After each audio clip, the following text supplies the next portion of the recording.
Bom dia, pessoal, novamente. Hoje nós vamos dar continuidade ao nosso conteúdo, falando sobre a Europa.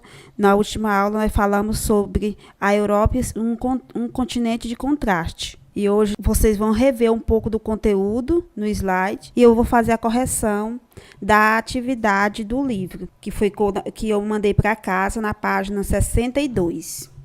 Então vamos lá. A primeira questão da nossa atividade, exercitando o que aprendemos sobre a Europa e seus contrastes, a primeira pergunta: se levarmos em conta apenas os aspectos físicos, a Europa não seria considerada um continente. Explique por quê. Por que a Europa não seria levada em conta um continente? Porque na verdade, geologicamente falando, porque ele é apenas uma península da Ásia. Isso é o ponto de vista geologicamente falando.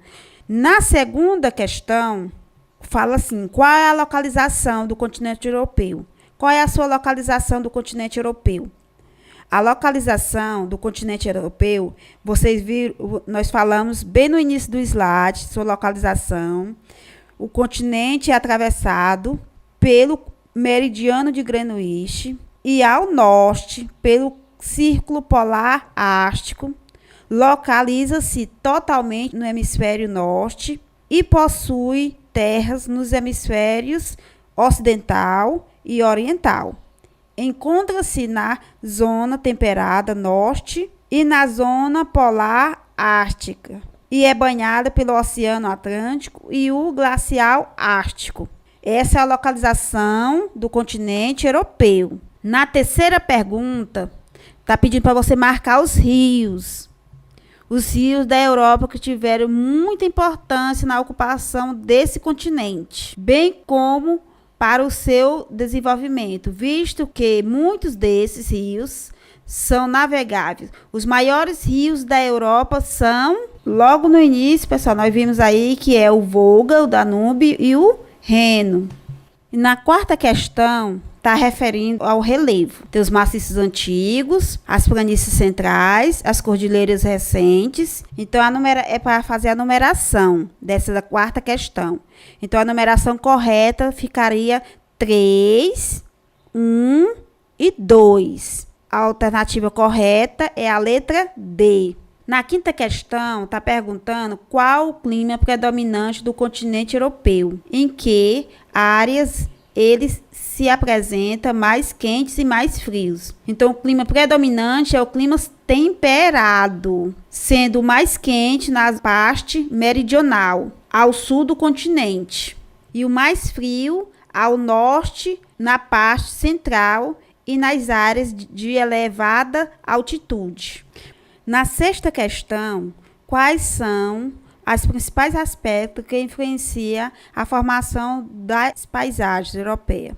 Nós falamos que o clima vai influenciar no relevo ou na paisagem ou vice-versa. Quando nós falamos que influencia a formação da paisagem europeia, é a latitude, extensão do litoral, forma de relevo, influencia da corrente do Golfo, disposição das montanhas na posição sul e as massas de ar fria ao norte. Lembrando, meus amores, que o relevo vai influenciar na vegetação, nas paisagens, como o clima também vai influenciar, um é dependente do outro. Lembra daquele slide que eu coloquei no quadro? Um influencia o outro. Aponte o clima que predomina. Na região vizinhas ao mar, é o clima temperado oceânico. Na letra B, a parte central é o clima temperado continental. Letra C, é o clima semiárido. Na letra D, das vizinhas do mar Mediterrâneo, é o clima mediterrâneo. Letra E, nas vizinhas dos oceanos glacial, é o clima polar. Acabamos de corrigir a sétima questão. Na oitava, é o clima temperado oceânico. É a vegetação originada composta por floresta temperada, formada por coníferos e aves caducíferas. E na letra B, o clima temperado continental, vasta extensão de estepe e de padarias.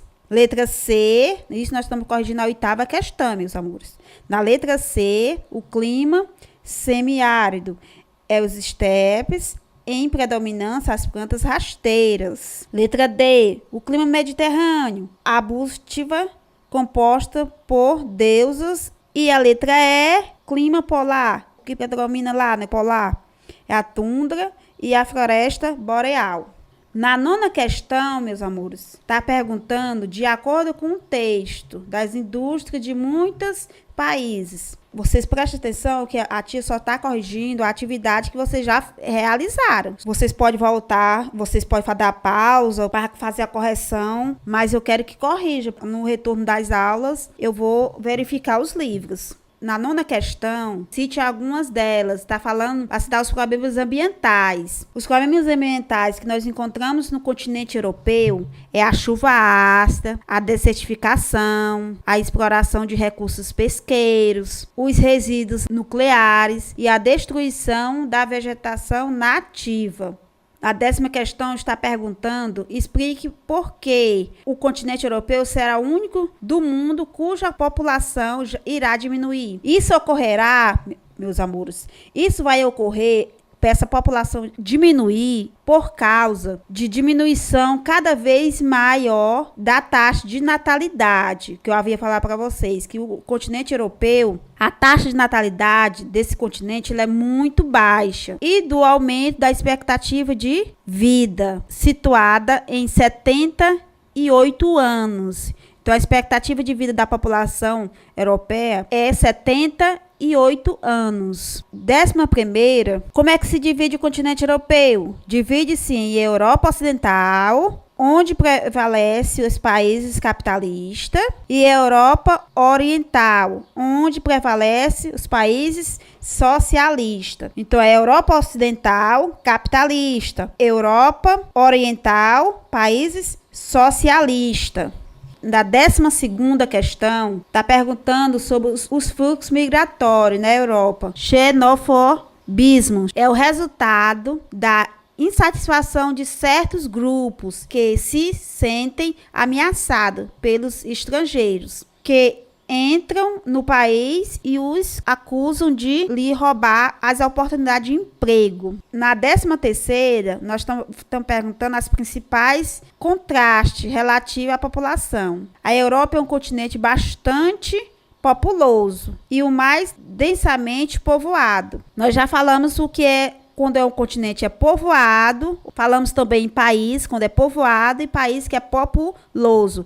Relação ao continente, ele é um continente bastante populoso e o mais densamente povoado do mundo, com uma população distribuída de forma irregular em seu território. Eu já havia explicado para vocês, referente ao nosso país. O Brasil tem regiões que é populosa, e tem regiões que é povoada, que é em relação ao sudeste, que é populoso, e em relação à região norte, que é povoado. É um território vasto, mas é povoado.